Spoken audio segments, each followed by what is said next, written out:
오늘 저희 청구인 측 대리인단은 재판장님께서 부여해 주신 2시간의 최후 변론 시간 동안에 저를 포함하여 총 9명의 대리인이 각자의 주제를 가지고 변론할 예정입니다.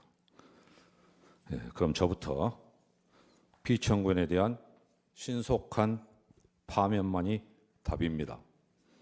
라는 내용으로 말씀드리도록 하겠습니다.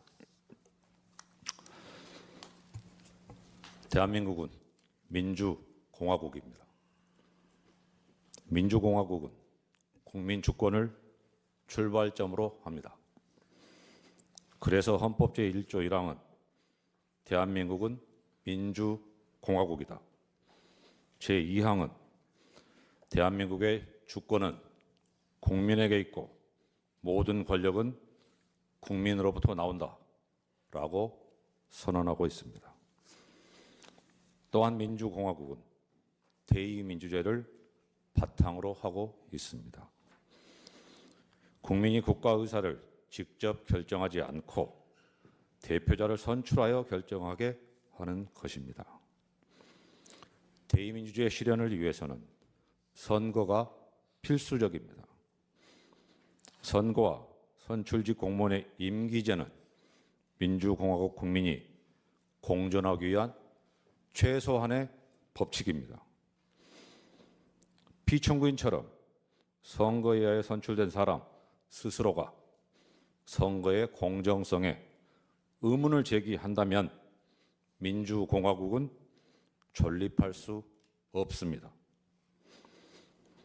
선거제를 전제로 하더라도 한 사람이나 특정 집단이 국가 권력을 오용하거나 남용하면 민주공화국의 근본이 훼손될 수 있습니다. 그래서 권력 분립이 필수적입니다. 입법, 사법, 행정의 산권 분립은 기본이고 우리 헌법은 여기에서 더 나아가 헌법재판소와 선거관리위원회까지 헌법기관으로 두고 국가 권력의 분산과 상호 견제를 도모하고 있습니다. 세계 각국이 우리나라 헌법재판소를 모델로 삼고 있고 대한민국 헌법재판소는 세계 헌법재판소의 중심에 서 있습니다. 세계 각국이 우리나라 선거 관리를 부러워하고 선거관리 시스템을 공부하고 있습니다. 헌법재판소와 선거관리위원회는 대한민국의 자랑거리입니다. 여러 차례 헌법 침탈이 있었지만 대한민국은 민주공화국임을 포기한 적이 결코 없습니다. 민주공화국의 위기마다 국민이 들고 일어나 무너진 헌법 질서를 회복하고 지켜냈습니다. 이승만 대통령은 6.25 동란 와중인 1952년 폭력을 동원하고 국회의원들을 위협하여 발췌 개헌안을 통과시켰습니다.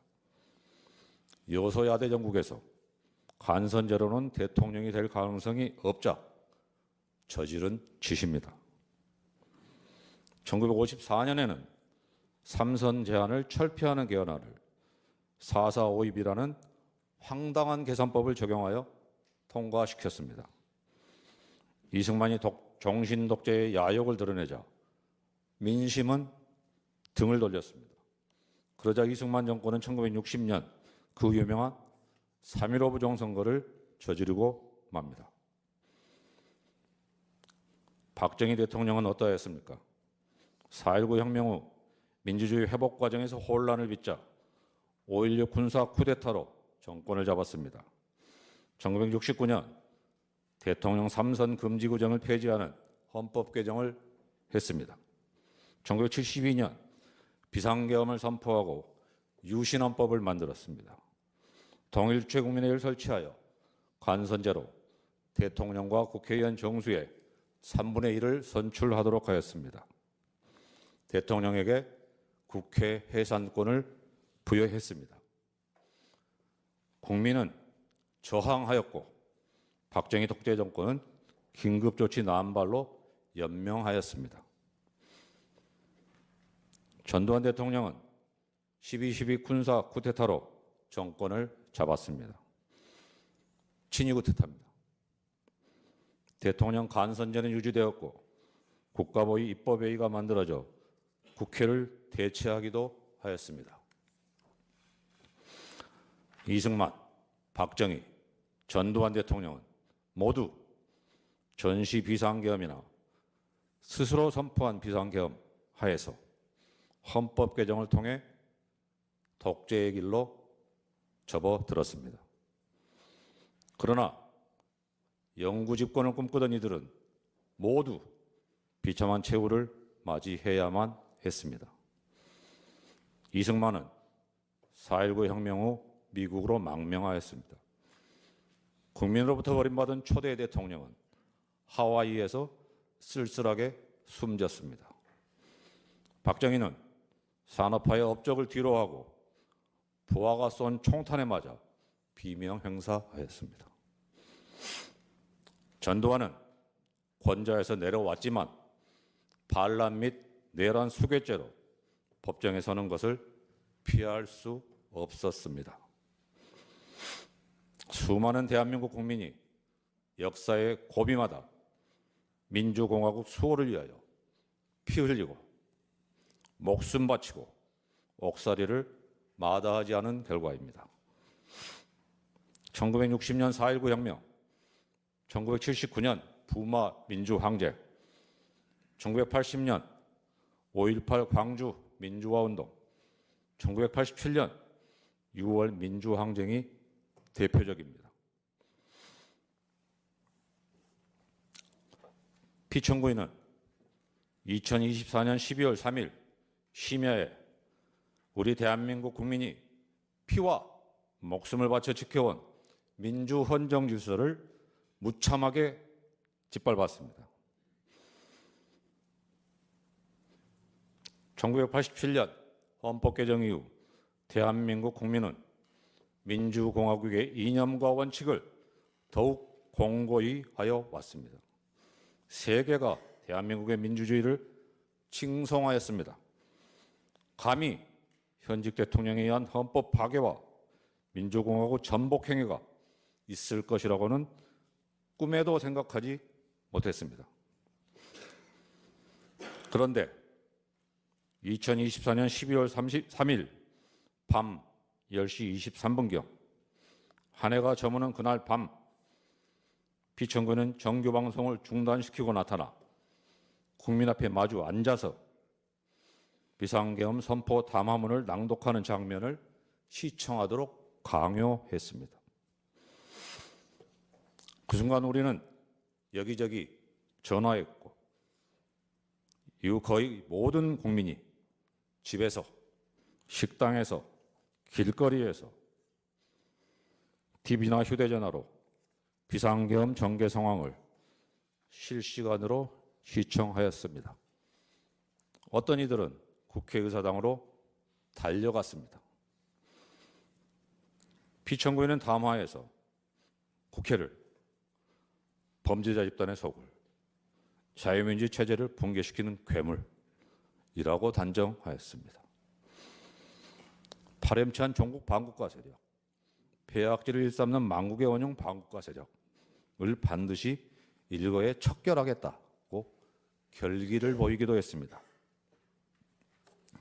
우리는 대한민국 국군이 완전 무장을 하고 헬기로 국회에 착륙하는 장면을 지켜봤습니다. 무장군인은 유리창문을 깨부수고 국회의사당에 난입했습니다. 경찰은 국회의원 출입까지 막아서면서 국회를 봉쇄했습니다. 시민들은 국회 밖에서 경찰에 맞섰습니다. 국회 안에서는 몸으로 심지어는 소화기 분말을 분사해서 내부에 진입한 무장군인의 본회의장 출입을 저지했습니다. 한마디로 영화나 드라마에서도 볼 수 없었던 초현실적인 장면들이었습니다.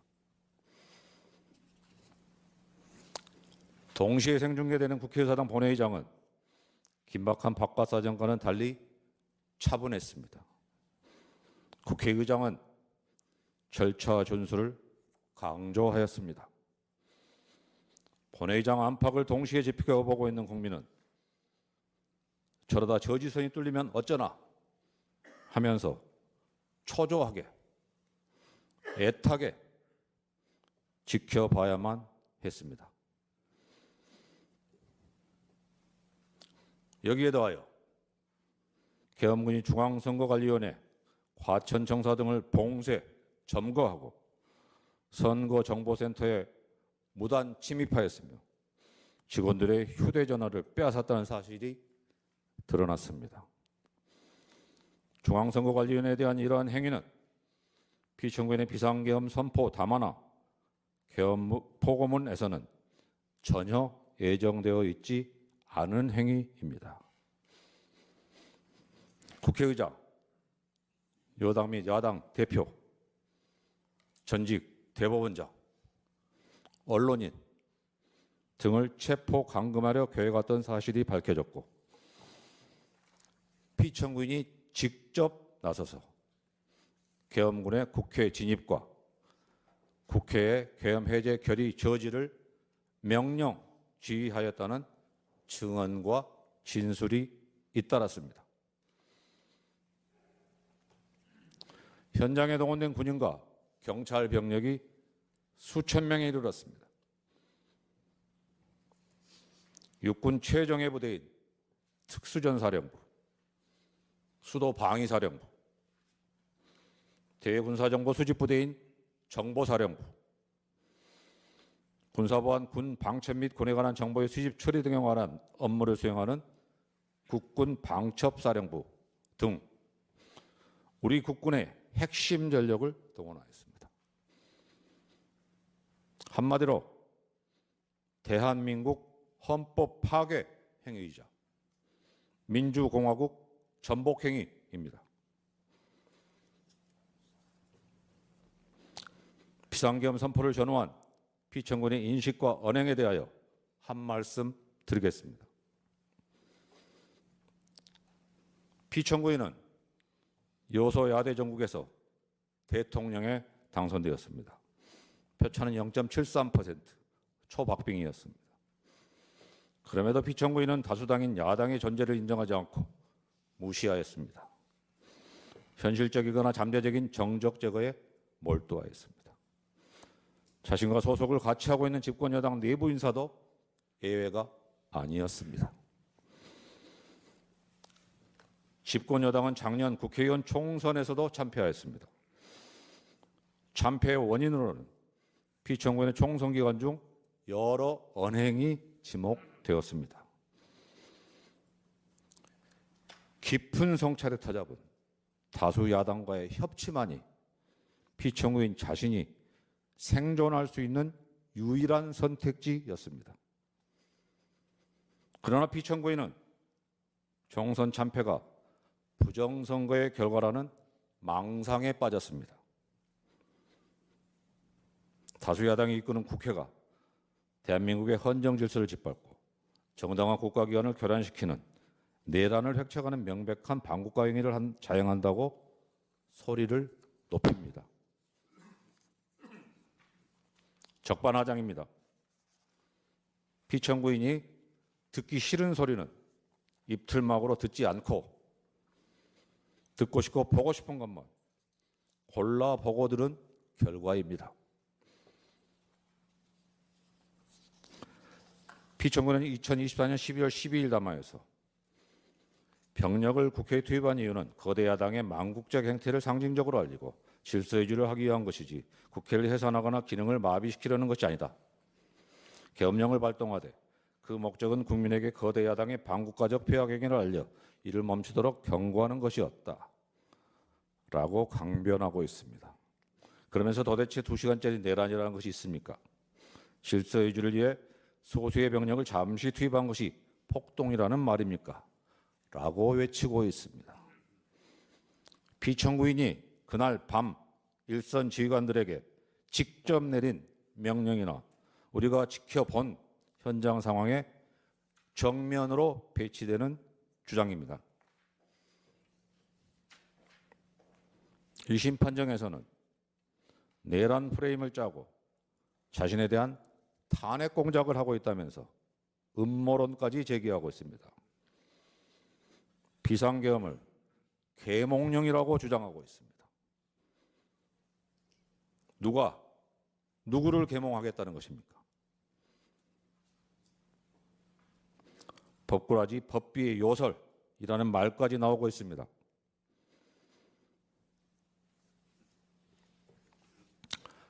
그래서 우리는 피청구인에게서 이승만, 박정희, 전두환을 연상할 수밖에 없는 것입니다.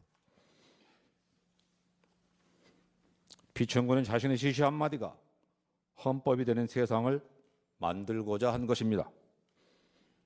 국가를 사유화하고 대한민국 헌법 위에 군림하고자 하였습니다. 우리는 이것을 독재라고 부릅니다.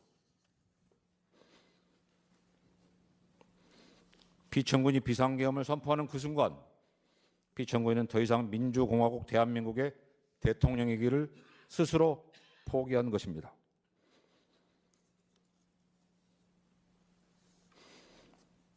헌법재판소는 피청군 주장의 부정선거 논란에 대하여도 깊이 헤아려 주시기 바랍니다. 피청군은 2025년 1월 15일 공개된 자필 메시지에서 우리나라 선거에서 부정선거의 증거는 너무나 많습니다. 칼에 찔려 사망한 시신이 다수 발견되었는데 살인범을 특정하지 못했다고 해서 살인사건이 없었고 정상적인 자연사라 우길 수 없는 것입니다. 라고 주장하고 있습니다. 선거에 의하여 당선된 대한민국 대통령이라면 도저히 입에 담을 수 없는 말입니다.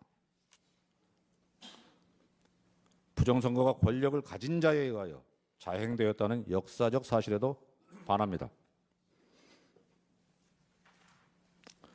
대의 명분으로 삼았던 거창한 구호는 사라지고 부정선거 의혹 규명, 선거 시스템 점검이 비상계엄 선포의 목적이라고 이야기하고 있습니다. 구차합니다.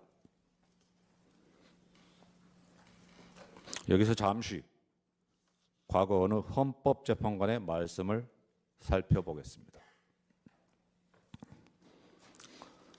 이 사건 탄핵 심판은 보수와 진보라는 이념의 문제가 아니라 헌법적 가치를 실현하고 헌법 질서를 수호하는 문제이다. 그리고 이 사건 탄핵 심판은 단순히 대통령의 과거 행위의 위법과 파면 여부만을 판단하는 것이 아니라 미래 대한민국이 지향해야 할 헌법적 가치와 질서의 규범적 표준을 설정하는 것이기도 하다. 이것은 박근혜 전 대통령에 대한 탄핵사건 결정문의 보충 의견입니다. 맞는 말씀입니다. 헌법재판소의 결정은 주문도 중요하지만 결정 이후에 담겨있는 내용도 중요합니다. 우리가 구현하고자 하는 헌법 가치를 담고 있기 때문입니다. 결정문은 민주공화국 대한민국의 민주주의를 한 단계 승화시키고 대한민국이 나아가야 할 방향을 제시하여야 합니다. 이번 기회에 망국적인 역병인 부정선거 음모론에 철퇴를 가함으로써 민주공화국의 기반을 굳건히 할 수 있도록 하여야 합니다. 오늘 이 심판정이 존재할 수 있도록 계엄군과 경찰에 맞서 싸운 민주시민,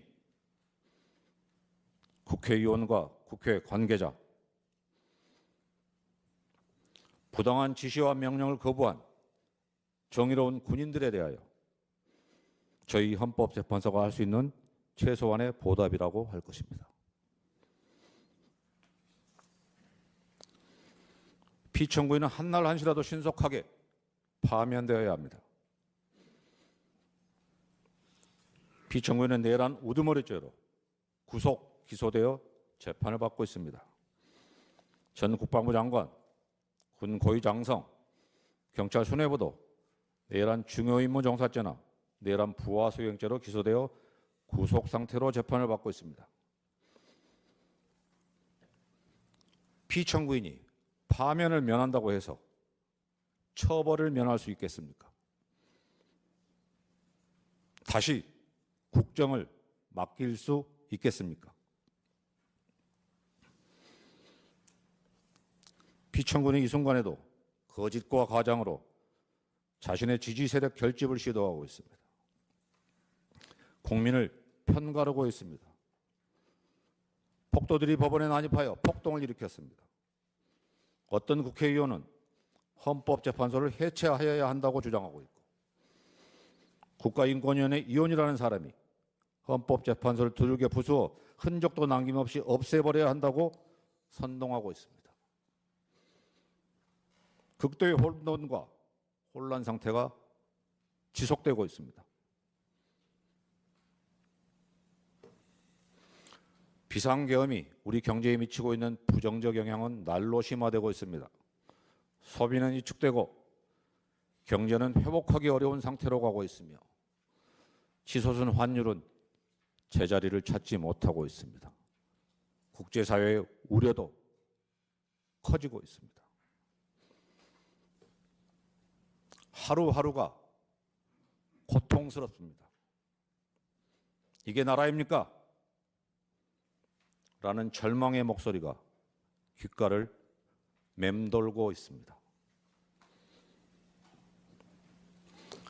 피청구인이 선포한 비상계엄이 지금까지 계속되고 있다면 우리는 어떤 장면들을 목격하고 있을까요?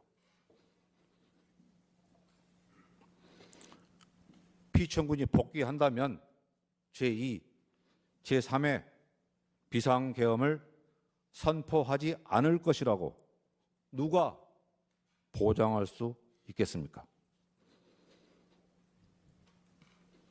국민과 더불어 재판부의 현명한 판단을 앙망합니다.